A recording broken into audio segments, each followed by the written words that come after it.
Hi, welcome to my first ever video on YouTube. After wanting to do this for a while now, yesterday I said, fuck it, let's try it out. So sorry if the quality of the video or the audio isn't the best. I'll try to improve along the way, but right now I really wanted to just try and make this first video and see how it goes. So my biggest passion has always been learning anything, magic, skateboarding, guitar, anyway. So the goal of this YouTube channel will be to bring you along the way during my learning process and to show you the insights that I may come across along the way so that it can be useful for you. At first, I'll focus more on web dev as a whole, but who knows, maybe in the future I might cover some other topics that I enjoy, and yeah, who knows. For this first video, I decided to tackle a subject that I already know quite well to make it easier for me, which is CSS Flexbox. I use it almost on every single project I do, but I've never taken the time to cover everything there is to know about it, and yeah. So right now, I think what could be useful is I can show you how I use CSS Flexbox, maybe the imperfect way. So disclaimer, here I'm not a tutor or anything. I'm more a pair programmer, I guess, or just some entertainment, I guess. But yeah, and then I'll do some more research and hopefully find some cool tips and tricks that you can use in the future during your future projects. Alright, here I've loaded up a very simple HTML page with one container and 3 items. 3 child. So like this is the container and 3 items. Bam, bam, bam. Here's the basic styling, some margin, padding, border, and the color. So quick disclaimer, this is for people that aren't complete beginners at CSS and have some knowledge with Flexbox. But if you're still a bit confused, a Flexbox is when you declare display flex on an item. And here you can see it changes the whole flow of the page. So what happens when you declare display flex on a container? It becomes a flex box, and all its items, its direct childs, become flex items. And by default, it aligns the items horizontally. I'll show you afterwards how you can do it vertically. But one property I use very often is justify content. This is to place the items horizontally. And Visual Studio Code's IntelliSense can help us with how to do it. Like, for example, justify content center. Very easy, it's centered. Or if you wanted to put the space around it, you do space around, and here it's evenly spaced all around it. Now imagine you wanted to center horizontally and vertically. Imagine the height of the div was 300 pixels. Now this is ugly. I want to center it both ways. So I would use align items, center. And now, perfect. And imagine the oldest, hardest problem in the book in CSS, to center one div. To center something in a div, you can do justify content, center, and align item, center. I heard there's a better way to do it with grid, but I guess that will be for another video because I haven't learned it. And finally, what I use often is, for example, if I had something like this with space around, like on a website, a 3-step thing, like sign up, pay, and then have fun, or anything. And I wanted to make it responsive. I would do a media query and then change flex direction to column. This way, when you arrive to a certain, and I would not have this height, this way, at a certain media query, it would become a column so that it would be more fit for a mobile phone, for example. So this is basically what I use every day, on every project, and this gets me a long way to do mockups or even real websites. It's a real lifesaver. But now I guess because I've heard about other things that you can do with Flex. Now I guess I'll do some research, bring you along, and we'll see. Maybe I've been doing this wrong the whole time. I'll see. I don't know. Alright, now the question comes of where should I get my information to learn about Flexbox?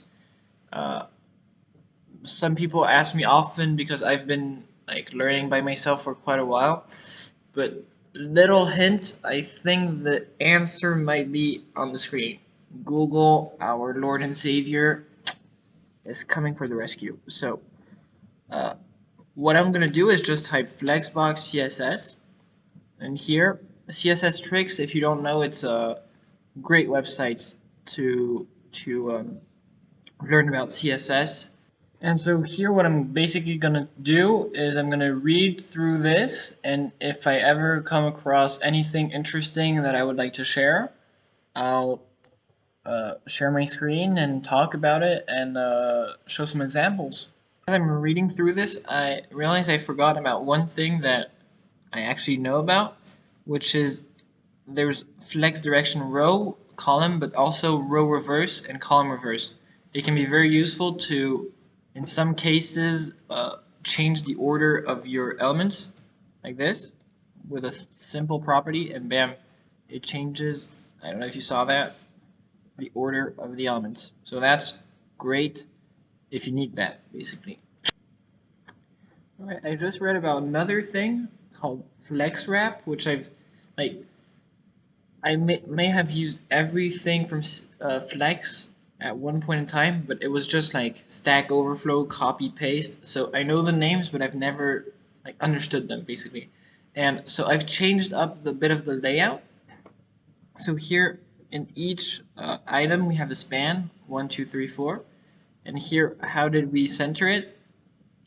Display flex, justify content center, align item center. Super easy, nice. And here, what I'm going to talk about is flex wrap. So first of all, quick thing about Flexbox is like when you declare a width and a height, like if it's too large, the Flexbox it's fine, but if you shrink, Flexbox doesn't care about what you said, and it will change the width of the item. This can be good or it can be annoying at times. I guess maybe through reading that article, I might find solutions to this. But now let's talk about Flex Wrap. So for example, this could be like a gallery app and you wanted it to be responsive. And Flex Wrap offers just that. So you do Flex Wrap. By default, it's no wrap. I've always read that now wrap. I never understood, but I'm just dumb. It's no wrap. So that's the default value. But if you do flex wrap wrap, then it cares about your width and height, and then bam, a gallery app which is super responsive, super nice. And like this looks a bit bad. We continue with what we did before. Space between, well, more space around maybe. And this looks a bit nice, like super responsive, looks good. The other thing is flex wrap reverse. I don't really know in what case you would use it, but like this is 1, 2, 3, 4, 5, 6, and with wrap reverse, it does the other way around. So this could be useful, but so that's flex wrap for you. All right, I guess we're learning a lot today. Like for me, Flexbox has always been about the parent, always like everything on the parent.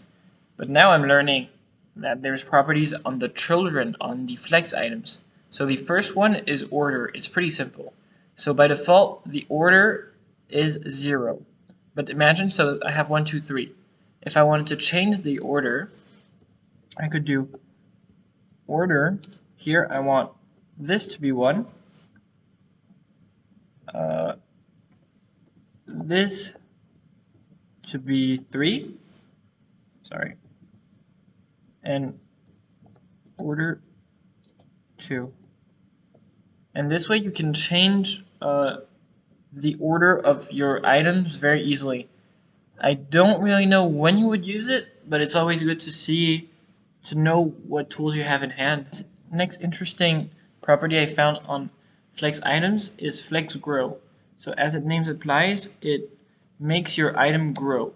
For example, if I wanted to make this take the remaining space, I would do, for example, Flex Grow 2, and bam, it grows larger. By default, Flex Grow is set to 0. So if this is the kind of stuff, even if I read through it, I didn't get the math behind it. So it's the kind of CSS properties, for me at least, it's a bit of like fiddling around. If you want something particular, like you'll test out some values to make it grow larger. Uh, for example, if I wanted this to be a bit larger but not too much, like I don't know the math behind it, but if you want a case, if there's a case where you need some items to be larger than others, Flex Grow might be the way to go, and you fiddle around with the values until you find something that you like. Whew, well, this was a lot of content. Don't worry if you didn't get all of that, it's totally normal. Uh, for me, the learning process, especially for programming, is first step is to know uh, that a technology exists and have a broad view of what can be done with this technology. So in this case, part of CSS, which is Flexbox. So in this video, I hope you saw what can be done, what cannot be done. But the only way to become a real Flexbox master is going to be practice and to see what you like about it and what you don't like about it. But for me, the most important properties to remember are, so display flex to make a container a flexbox, justify content to position items horizontally, align items to position items vertically, and flex direction to do flex direction row or column. The rest, flex wrap, and all these properties for the items can be useful, especially flex wrap. It's still one to have in your mind, but the rest is very for you won't use it every day, that's for sure. But the day you will need it, you'll be like, oh, I remember that video, and then you'll do some research, and then you'll be able to use it. So I hope this first video wasn't too long. I'm gonna have to do the editing. I hope it's gonna go well. Uh, and yeah, I hope this adventure will be fun and you'll enjoy the videos. Don't forget to like and subscribe. And yeah, see you in the next one. Alright, this is post-processing and manual talking. I just finished editing the video. And just a few disclaimers. I didn't cover every single thing about Flex. I just covered the important things, and it was already quite a lot. So if you want to learn everything there is to know about it, I'll put in the description below uh, the great article by CSS Tricks, which you can read through and you'll know everything there is to know about it. Now I realize this video maybe was a bit fast-paced, and I feel like I didn't explain the subject very clearly. So if you have any feedback, if you didn't like it, if you could see yourself watching this kind of videos, uh, if I need to explain slower, more detailed, I would very appreciate it if you told me. And I know my editing is a bit rough, but I guess time will help me make my editing better. Alright, we'll see you in the next one for real this time.